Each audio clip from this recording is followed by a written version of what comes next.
Hi, എൻ്റെ എല്ലാ പ്രിയപ്പെട്ട കൂട്ടുകാർക്കും ജ്യോതിസ് ഹോംലി വ്ളോഗിലേക്ക് സ്വാഗതം. ഇത് ഓണത്തിന് എടുത്തു വെച്ചിരുന്ന വീഡിയോ ആണ്. ഉത്രാടത്തിൻ്റെ അന്നും തിരുവോണത്തിൻ്റെ അന്നുമായിട്ടുള്ള കാര്യങ്ങൾ ഉൾപ്പെടുത്തിയ വീഡിയോ ആണ് ഇന്ന് ചെയ്തേക്കുന്നത്. അപ്പോൾ ഞാൻ വീഡിയോ ഒക്കെ ഇട്ടിട്ട് 3 മാസത്തിൽ കൂടുതലായി. വീഡിയോ ഇടാൻ പറ്റാതിരുന്ന കുറച്ച് സാഹചര്യങ്ങളായിരുന്നു. ഒരുപാട് കൂട്ടുകാരുടെ അന്വേഷണങ്ങൾ ഇങ്ങനെ കൂടെ ഉണ്ട്.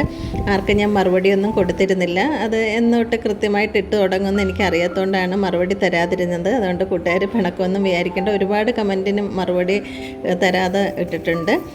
അപ്പോൾ ഇനി മുതൽ ഞാൻ ആഴ്ചയിൽ 3 വീഡിയോ ഇടുന്നതാണ്. 2 ദിവസം ഇടവിട്ടുള്ള ദിവസങ്ങളിലാണ് വീഡിയോ ഇടുന്നത്. വൈകിട്ട് 3 മണിക്കാണ് വീഡിയോ ഇടുന്നത്. അപ്പോൾ ഉത്രാടത്തിൻ്റെ അന്ന് ഒരു 3 മണി കഴിഞ്ഞിട്ട് പിറ്റേന്നത്തേക്കുള്ള കുറേ ജോലികളൊക്കെ ഒന്ന് ആദ്യം ഒതുക്കി വയ്ക്കുകയാണ്. ആദ്യം ഞാൻ ചെയ്തത് കുറച്ച് കുരുമുളകും ജീരകവും ഉലുവായും പെരുംജീരകവും ഒക്കെ തലേന്ന് തന്നെ കഴുകി ഉണക്കി വെച്ചിട്ടുണ്ടായിരുന്നു. അതൊക്കെ നന്നായിട്ടൊന്ന് ചൂടാക്കിയതിന് ശേഷം അതൊന്ന് പൊടിച്ച് വെച്ചു. അതിനുശേഷം പിറ്റേന്നത്തേക്കുള്ള ഇഞ്ചിപ്പുള്ളിക്കുള്ള ഇഞ്ചിയൊക്കെ ഒന്ന് തയ്യാറാക്കുകയാണ്. ഇഞ്ചി ഒന്ന് സ്ലൈസ് ചെയ്തെടുത്തതിന് ശേഷം അത് 2 പ്രാവശ്യമായിട്ടൊന്ന് വറുത്ത് കോരുകയാണ്.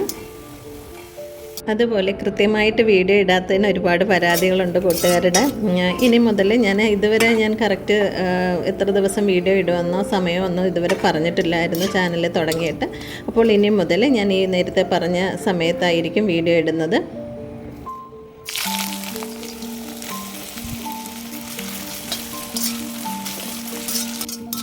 ഇഞ്ചി 2 പ്രാവശ്യമായിട്ട് വറുത്ത് കോരി അതിനുശേഷം പിന്നെ കുറച്ച് ചെറിയ ഉള്ളി ചെറുതായിട്ട് അരിഞ്ഞതും കൂടെ ഇട്ട് അതും കൂടെ ഒന്ന് വറുത്തെടുക്കുകയാണ്.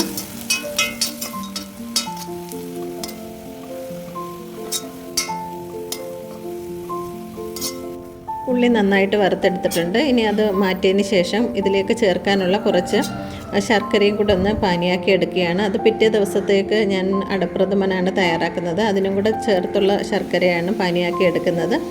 അപ്പോൾ ശർക്കരയൊക്കെ പാനിയാക്കി വെച്ചതിന് ശേഷം ഉള്ളിയും ഇഞ്ചിയൊക്കെ നന്നായിട്ടൊന്ന് പൊടിച്ചെടുത്തു. പിന്നെ ചട്ടിയിലേക്ക് വെളിച്ചെണ്ണ ഒഴിച്ച് കടുകിട്ട് പൊട്ടിയതിന് ശേഷം അതിലേക്ക് കുറച്ച് പച്ചമുളക് ചെറുതായിട്ട് അരിഞ്ഞത് ഇട്ട് കൊടുത്തു. അതൊന്ന് മൂത്ത് വന്നതിന് ശേഷം കുറച്ച് കറിവേപ്പിലയും വറ്റൽമുളകും ഇട്ട് അതും ഒന്ന് മൂപ്പിച്ചെടുക്കുകയാണ്.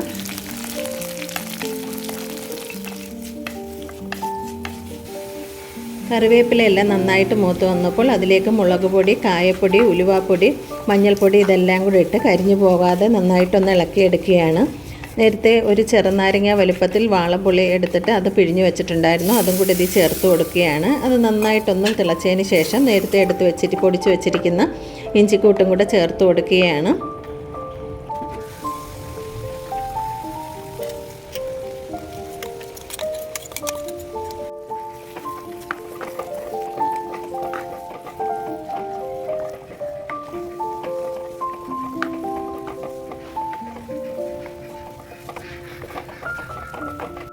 ഇനി അതിലേക്ക് ശർക്കര പാനിയാക്കിയത് ചേർത്ത് നന്നായിട്ട് ഇളക്കിയെടുക്കുകയാണ്. അതൊന്ന് നന്നായിട്ട് തിളച്ചതിന് ശേഷം ഫ്ലെയിം ഓഫ് ചെയ്യാം.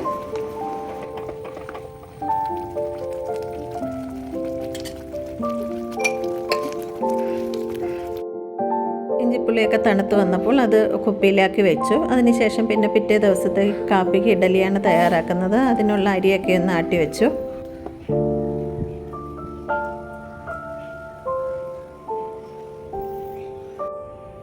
അതിനുശേഷം കുറച്ച് മഞ്ഞ കളറിൽ നാരങ്ങ അച്ചാറും കൂടെ അങ്ങ് തയ്യാറാക്കി ചട്ടിയിലേക്ക് വെളിച്ചെണ്ണ ഒഴിച്ച് കടുകിട്ട് പൊട്ടിയതിന് ശേഷം ഇഞ്ചി, വെളുത്തുള്ളി, കുറച്ച് കാന്താരി മുളക് നന്നായിട്ടൊന്ന് ചോപ്പ് ചെയ്തെടുത്ത് അതും കൂടെ ചേർത്ത് അതൊന്ന് വഴറ്റിയെടുക്കുകയാണ്. അതൊന്ന് മൂത്ത് വന്നപ്പോൾ അതിലേക്ക് കുറച്ച് കറിവേപ്പിലയും കൂടെ ചേർത്ത് കൊടുത്തു. അത് നന്നായിട്ട് മൂത്ത് വന്നപ്പോൾ അതിലേക്ക് മഞ്ഞൾപ്പൊടി, ഉലുവാപ്പൊടി, കായപ്പൊടി ചേർത്ത് അത് നന്നായിട്ടൊന്ന് മൂപ്പിച്ചെടുത്തു. പിന്നെ തലേന്ന് തന്നെ നാരങ്ങ കട്ട് ചെയ്ത് ഉപ്പിട്ട് വെച്ചിട്ടുണ്ടായിരുന്നു, അതും ചേർത്ത് കൊടുത്തു. പിന്നെ ആവശ്യത്തിന് വിനാഗിരി ഒഴിച്ച് ഉപ്പ് കുറച്ചും കൂടെ കുറവുണ്ടായിരുന്നു, കുറച്ച് ഉപ്പ് കൂടി ചേർത്ത് കൊടുത്തു കഴിഞ്ഞപ്പം നാരങ്ങ അച്ചാറും തയ്യാറായിട്ടുണ്ട്. അതിനുശേഷം മോരും കൂടെ കാച്ചി വയ്ക്കുകയാണ്.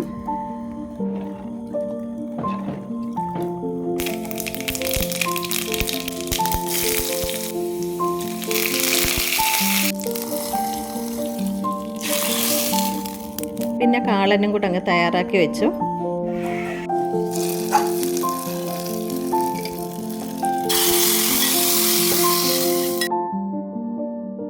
കാളനും തയ്യാറാക്കിയതിന് ശേഷം പിന്നെ സാമ്പാറും പിന്നെ പപ്പടവും കൂടെ ഒന്ന് വറുത്ത് കോരി വെച്ചിരുന്നു. അപ്പം തലേന്ന് കുറച്ച് ഇത്രയൊക്കെ ജോലികളാണ് ചെയ്ത് വെച്ചിരുന്നത്.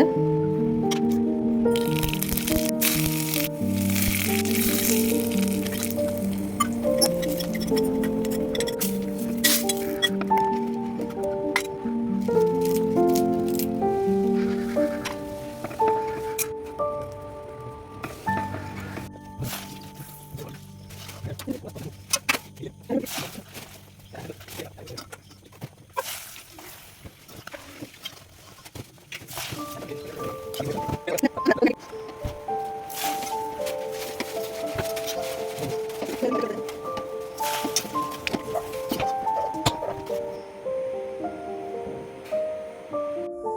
പിറ്റേ ദിവസം തിരുവോണത്തിൻ്റെ അന്ന് രാവിലെ എണീറ്റ് വിളക്കൊക്കെ കത്തിച്ചു. പിന്നെ അത്തപ്പൂവൊക്കെ ഇട്ടതിന് ശേഷമാണ് ബാക്കിയൊക്കെ ഉള്ള ജോലികളൊക്കെ ആരംഭിച്ചത്.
അത്തപ്പൂവൊക്കെ ഇട്ട് കഴിഞ്ഞ് വന്നപ്പോഴത്തേക്ക് അനിയണ്ണ നല്ല ഇഞ്ചിച്ചായ ഇട്ട് വെച്ചിട്ടുണ്ടായിരുന്നു. അപ്പം കുറേ നേരം അവിടെ പോയല്ലോ, സമയം കുറച്ച് നേരം എടുക്കുമല്ലോ ഇതൊക്കെ ഇട്ടിട്ട് അപ്പോഴത്തേക്ക് നല്ല ഇഞ്ചിച്ചായ ഇട്ട് വെച്ചിട്ടുണ്ടായിരുന്നു. അപ്പോൾ ഞങ്ങൾ ചായയൊക്കെ കുടിച്ച് കുറച്ച് നേരം ഒന്ന് വർത്താനമൊക്കെ പറഞ്ഞതിന് ശേഷം പിന്നെ ഞാൻ രാവിലത്തേക്കുള്ള കാപ്പിക്ക് ഇഡലി ആണല്ലോ തയ്യാറാക്കാനായിട്ട് പോയി. പിന്നെ പച്ചക്കറിയൊക്കെ തലേന്ന് തന്നെ വൃത്തിയാക്കി വെച്ചേക്കുന്നുണ്ട്. പെട്ടെന്ന് ബാക്കിയുള്ള ജോലികളൊക്കെ അങ്ങ് തീർക്കുകയാണ്.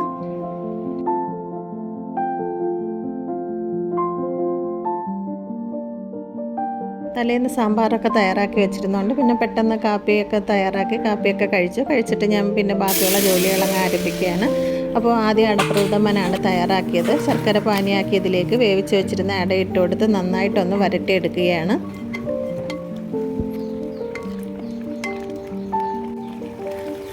ശർക്കരപ്പാനി അടയിലോട്ട് നന്നായിട്ടൊന്ന് പിടിച്ച് വന്നപ്പോഴത്തേക്ക് പിന്നെ വേവിച്ച് വെച്ചിരിക്കുന്ന ചവ്വരി ചേർത്ത് കൊടുക്കുകയാണ്. ചവ്വരിയും ചേർത്ത് കുറച്ച് നേരം അതും കൂടെ ഒന്ന് വരട്ടിയെടുക്കുകയാണ്. അപ്പോൾ ഇതിൻ്റെ ഇടയ്ക്ക് അതിലേക്ക് കുറച്ച് നെയ്യ് കൂടി ചേർത്ത് കൊടുക്കുന്നുണ്ട്. നെയ്യ് കൂടി ചേർത്ത് നന്നായിട്ടൊന്ന് വരട്ടിയതിന് ശേഷം തേങ്ങയുടെ 2ാം പാൽ ചേർത്ത് കൊടുക്കുകയാണ്.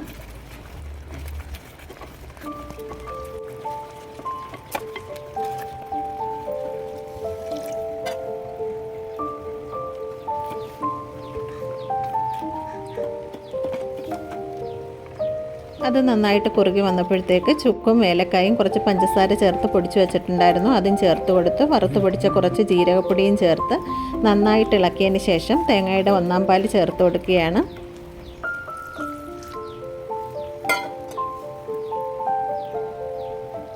തേങ്ങാപ്പാലും ചേർത്ത് നന്നായിട്ട് ഇളക്കിയതിന് ശേഷം ഫ്ലെയിം ഓഫ് ചെയ്തു. പിന്നെ അതിലേക്ക് താളിച്ചും കൂടി ഇട്ട് കൊടുക്കുകയാണ്. അപ്പോൾ അടപ്രഥമനും തയ്യാറായിട്ടുണ്ട്. പിന്നെ ബാക്കിയുള്ള കറികളും കൂടെ അങ്ങ് തയ്യാറാക്കി എടുക്കുകയാണ്. അതിനുശേഷം പച്ചടിയും കിച്ചടിയും അവിയലും കൂടെ അങ്ങ് തയ്യാറാക്കുകയാണ്.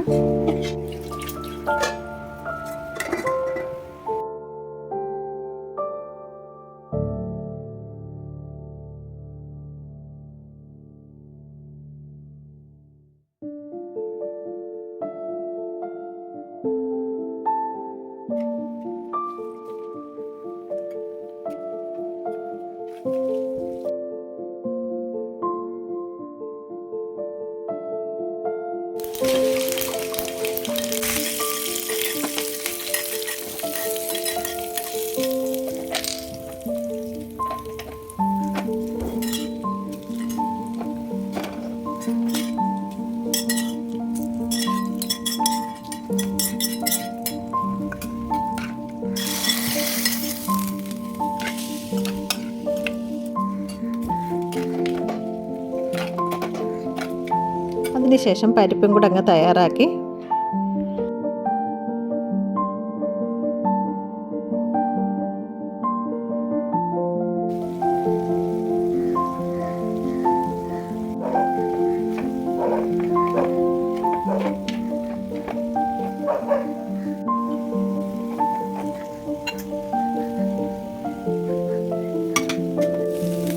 പിന്നെ കാബേജ് തോരനും കൂടെ അങ്ങ് തയ്യാറാക്കി എടുക്കുകയാണ്.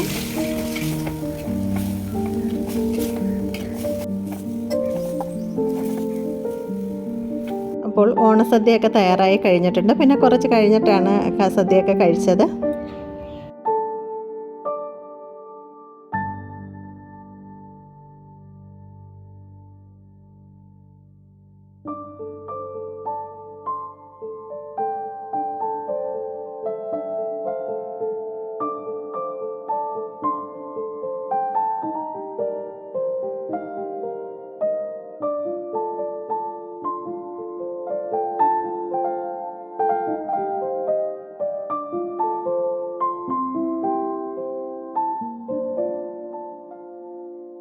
അപ്പോൾ പുതിയൊരു അംഗം കൂടെ വീട്ടിലുണ്ട്, ഓഗിക്കുട്ടൻ്റെ ഷോട്ടൊക്കെ ഞാൻ ഇട്ടിട്ടുണ്ട്. ഇതാണ് ഓഗിക്കുട്ടൻ, ഓഹി എന്നാണ് അവൻ്റെ പേര്. അപ്പം ഓഗിക്കുട്ടൻ്റെ ആദ്യത്തെ ഓണസദ്യ കഴിക്കലാണ്. ആദ്യം ഞങ്ങൾ വെച്ചു കൊടുത്തപ്പോൾ ഞങ്ങൾ വിചാരിച്ചത് മൊത്തത്തിൽ അവിടെ എല്ലാം വലിച്ചു വാരി ഇടുമെന്ന്. ഒന്നും ചെയ്തില്ല. അവനെല്ലാം സമാധാനമായിട്ട് ഓരോന്നും മണത്ത് നോക്കിയിട്ട് അവനിഷ്ടമുള്ളതാണ് ആദ്യം കഴിച്ചത്. ആദ്യം പായസം കഴിച്ചതിന് ശേഷം പിന്നെ പപ്പടം കഴിച്ച്, പിന്നെ ഞങ്ങളെല്ലാം കൂടെ ഒരുമിച്ച് പുരട്ടി വെച്ച് കൊടുത്തപ്പം കുറച്ചും കഴിച്ച്, മൊത്തം കഴിച്ചില്ല, കുറച്ചും കൂടെ കഴിച്ച്. അപ്പോൾ ഓഗിക്കുട്ടൻ്റെ ഓണസദ്യ കഴിക്കൽ കണ്ടു നോക്കും.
ഈ വർഷത്തെ ഓണം ഇങ്ങനെയൊക്കെ ആയിരുന്നു. അപ്പോൾ പിന്നെ നമ്മൾ പുതിയ കുറേ താറാൻകുട്ടികളൊക്കെ വന്നിട്ടുണ്ട്. അപ്പോൾ ഇനി മുതൽ ഞാൻ നേരത്തെ പറഞ്ഞ പോലെ 2 ദിവസം ഇടവിട്ടാണ് വീഡിയോ വരുന്നത്, വൈകിട്ട് 3 മണിക്ക്. ഇനി അടുത്ത വീഡിയോ വരുന്നത് 4-ാം തീയതി വൈകിട്ട് 3 മണിക്കാണ്. അപ്പോൾ ഇത്രയൊക്കെയാണ് ഇത് ഓണത്തിൻ്റെ വിശേഷങ്ങൾ. അപ്പോൾ ഇന്നത്തെ വീഡിയോ ഞാനിവിടെ നിർത്തുകയാണ്. ഇത്രയും നേരം വീഡിയോ കണ്ട എൻ്റെ എല്ലാ പ്രിയപ്പെട്ട കൂട്ടുകാർക്കും നന്ദി, നമസ്കാരം.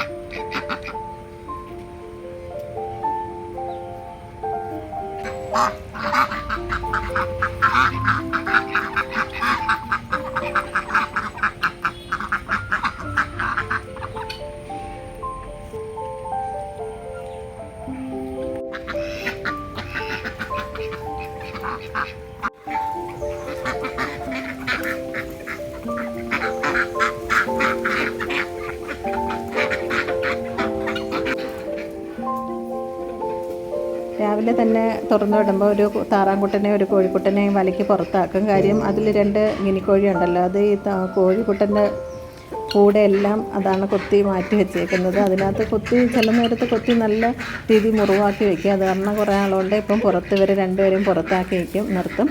മറ്റേ താറാൻകുട്ടനാണെങ്കിൽ അതിനകത്ത് കിടന്ന ബാക്കിയുള്ള താറാൻകുട്ടിയൊക്കെ ഒരു സ്വസ്ഥതയും കൊടുക്കത്തില്ല, ഭയങ്കര ബഹളമാണ് അതിൽ കിടന്ന്. അത് കാരണം അവനെയും പുറത്താക്കും. ഇവർ 2 പേരെയും രാത്രി മാത്രമാണ് അകത്ത് കയറ്റുന്നത്.